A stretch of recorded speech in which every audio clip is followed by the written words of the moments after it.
ओम शांति। ब्रह्मा बाबा की जीवन कहानी में आज हम पढ़ेंगे जिज्ञासुओं द्वारा अनुभव का वर्णन और ज्ञान मुरली सुनते समय दिव्य अनुभव। इस विषय पर ब्रह्मा कुमारी हृदय मोहिनी जी ने अपना अनुभव लिखा है। चलिए आज हम इसे पढ़ते हैं। जिज्ञासुओं द्वारा अनुभव का वर्णन। ब्रह्मा कुमारी हृदय मोहिनी जी कहती है, जिज्ञासु बाद में जब अपना अनुभव सुनाते थे तो कहते थे, हम जब बाबा से मिले तो हमने पहले तो एक दिव्य प्रभाव अर्थात डिवाइन प्रेजेंस अनुभव किया। आत्मा में शांति का स्पर्श गहरा गहरा होता गया। बाबा से जब दृष्टि ली तो उसमें एक विचित्र स्नेह का अनुभव हुआ। उन नेत्रों से एक सर्च लाइट का आभास हुआ अथवा ऐसा महसूस हुआ कि जैसे कोई अपनी अंगुलियों को बिजली की पावर वाले शू के 2 सुराखों पर रखने से खिंचाव तथा अपने तन में एक करंट महसूस करता है। परंतु यह खिंचाव और करंट मन को बहुत प्रिय लगता है, आत्मा को सुहाता और भाता है। आत्मा स्वयं में एक शक्ति का संचार तथा स्वयं पर प्रकाश का एक फव्वारा सा छूटता महसूस करती है। वह स्वयं को आकाश तत्व की बजाय प्रकाश तत्व में अनुभव करती है। तब कोई अपवित्र संकल्प नहीं उठता है। मन में मलिन संस्कार धुल गए लगते हैं और जीवन में एक अपार हल्कापन, उल्लास, हिम्मत, उपराम भाव तथा दिव्यता का अनुभव होता है और मन कहता है कि वह इसी में ही रमा रहे, इसी का ही रसास्वादन करता रहे। जीवन है तो यही है, सुख है तो यही है। मुझे प्यास थी तो इसी चीज़ की। ऐसे ही मन बोल उठता है, मुझे और कुछ नहीं चाहिए।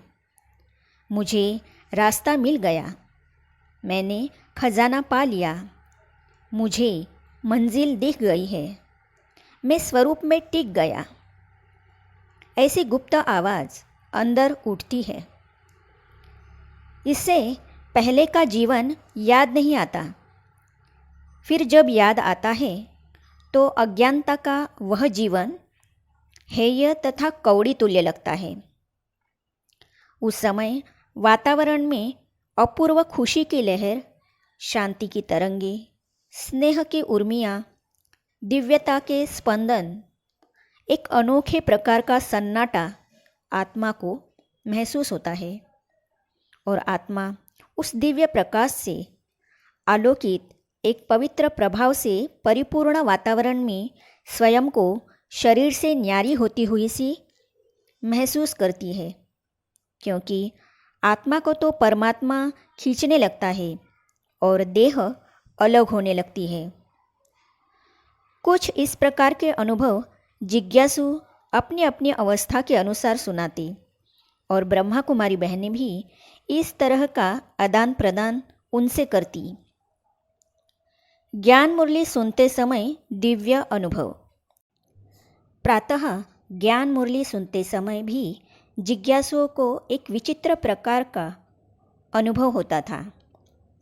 वे देखते थे कि वह मुरली सर्व आत्माओं के प्रति ही चलाई गई है। वह सभी धर्मों, सभी देशों, सभी वर्गों के लोगों के लिए है। उसमें तीनों कालों तथा तीनों लोकों का ज्ञान समाया हुआ है। उसमें सुनाने वाला साधुओं, महात्माओं, जगत गुरुओं, ऋषियों, मुनियों, देश के राष्ट्रपति तथा राजनैतिक नेताओं, राजाओं, महाराजाओं आदि आदि से भी उच्च अधिकार के स्वर अर्थात ऑथोरिटेटिव वॉइस से बोलता है और ऐसे बोलता है जैसे परमधाम से आया हो। स्वयं काम आदि विकारों से बिल्कुल ही निर्मल, सर्वशक्तिवान तथा ज्ञान का सागर हो। उसके ज्ञान का आधार न कोई शास्त्र है, न कोई प्रचलित विचारधारा। उस ज्ञान की सीमा न एक जाति या काल विशेष है, न धर्म विशेष। यह बोलता भी ऐसे है जैसे कि उसने हमारा कल्याण करके ही छोड़ना हो, हमें पवित्र बनाने का कर्तव्य करके ही रहना हो। वह हमें बच्चे बच्चे भी ऐसे स्वाभाविक तरीके से तथा स्नेह से कहता है जैसे हम सचमुच उसके बच्चे हो और वह हमारा बाप हो। हम उसे जाने न जाने, माने न माने, परंतु उसका व्यवहार ऐसा है जैसे कि वह हमें जानता और पहचानता है और पक्की तरह हमें अपना मानता है। वह हमें पुचकारता और दुलारता भी ऐसे है जैसे कि उसका प्यार हिलोरे लेता हो और उसका स्वाभाविक गुण ही प्यार करना तथा सभी का कल्याण करना और सभी को पतित से पावन बनाना हो। हम उससे रूठ जाएं तो भी वह हमें मनाता है। हम सो जाएं तो वह जागती ज्योति हमें जगाता है। हम कर्तव्य विमुख हो जाए तो वह हमें जतलाता तथा सुझाता है। कदम कदम पर वह हमारे जीवन की जिम्मेवारी लेता है। वे बाबा के पास बैठकर बाबा को अपने किए विकर्मों का चिट्ठा बताते, तो भी बाबा की दृष्टि उनके लिए घृणा की दृष्टि न बनती, बल्कि उनके उन संस्कारों से निकालने का ही वे सदा पुरुषार्थ कराते। उनका प्यार पहले की तरह बना रहता। बाबा अभी अभी मुरली में बहुत ही ओजस्वी भाषा में सन्यासियों, शास्त्रवादियों, राजनीतिज्ञों या सामान्य व्यक्तियों को किसी महान भूल के लिए फटकारता है। लगता है कि उसमें शायद आवेश है, परंतु वास्तव में उसमें आवेश है ही नहीं, क्योंकि एक ही क्षण में विषय को पलटकर मधुर मुस्कान से वह दूसरी बात कहने लगता है और उन सन्यासी आदि को भी अपने बच्चे मानते हुए उनके जीवन के एक पहलू अर्थात पवित्रता के लिए उनकी सराहना भी करता है। उसकी बात से पता चलता है कि वह निर्वैर है, निर्भय है, अकाल मूर्त और अव्यक्त मूर्त है। वह जिसके तन में अर्थात ब्रह्मा बाबा के तन में आया है उसे स्वयं से अलग बताता है। उसके हाव भाव, एक्सप्रेशंस, उसकी वाणी, उसका ओज, उसका प्यार ही न्यारा है। जिज्ञासु सोचते थे कि बाबा से हम अमुक बात पूछेंगे अथवा हमारे मन में अमुक अमुक जो संकल्प उठते हैं उनका समाधान हम बाबा से लेंगे, परंतु वे उसी दिन या अगले ही दिन देखते कि बाबा ने जो मुरली चलाई है उसमें उन्हीं प्रश्नों पर प्रकाश डाला है, मानो कि वह मन को जानता हो।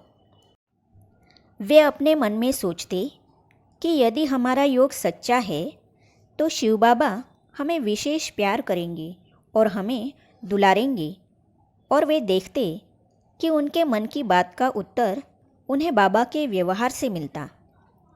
ब्रह्मा बाबा कहते, मैं अंतर्यामी नहीं हूँ, परंतु बच्चे जो संकल्प करते हैं वे शिव बाबा के पास पहुँचते हैं और वे मेरे तन में आकर यदि उचित समझते हैं तो मुरली में उस विषय पर समझा जाते हैं। इस प्रकार एक निस्वार्थ और अलौकिक प्यार, एक दिव्य प्रभाव, एक विचित्र आकर्षण तथा वातावरण में शांति, पवित्रता और आनंद की लहरों को अनुभव करके और मुरली में विशेषताओं की ओर ध्यान देकर बहुत से जिज्ञासुओं को प्रैक्टिकल रीति से यह निश्चय हो जाता कि शिव बाबा ब्रह्मा बाबा के तन में आकर हमें पढ़ाते हैं। ब्रह्मा कुमारी कुंज जी, जो कि पटना में ईश्वरीय ज्ञान और योग की शिक्षा देती थी, ने लिखा है, जिज्ञासु का बाबा से मधुर संवाद। इसे हम पढ़ेंगे अगली कड़ी में। तो इसे जानने और पढ़ने के लिए इस चैनल को सब्सक्राइब करने के साथ ही साइड में जो बेल आइकॉन है उसे भी क्लिक कीजिए, ताकि आने वाली सभी वीडियो और अब तक की सारी वीडियो आप तक पहुंचती रहेगी। ओम शांति।